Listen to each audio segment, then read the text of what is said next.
Excellent news.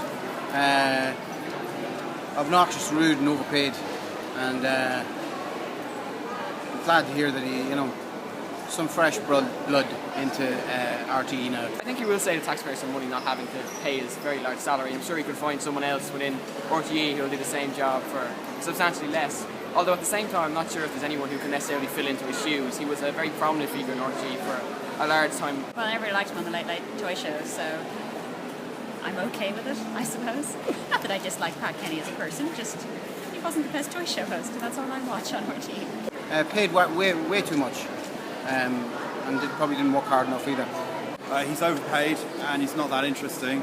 They're welcome to him. It's not a big deal to me because he never really influenced me, and I never listened to him on the telly or on the radio, so let him do what he's going to do. Well, he's a trusted figure, and a lot of elderly people probably trust him a lot. And I think that it won't have a negative effect per se, but it could have a very... It wouldn't be as a teller really, because Ryan Tubridy's kind of been taking his place anyway. I think that he's probably feels he's been overlooked for a long time at RTE. I mean, for years and years he was always, I think, expecting to get this gig or that gig, and he didn't. Somebody else always would. They probably coughed up a fair few shillings for him. I'd suggest something in the region of $1 million, but paid over various years.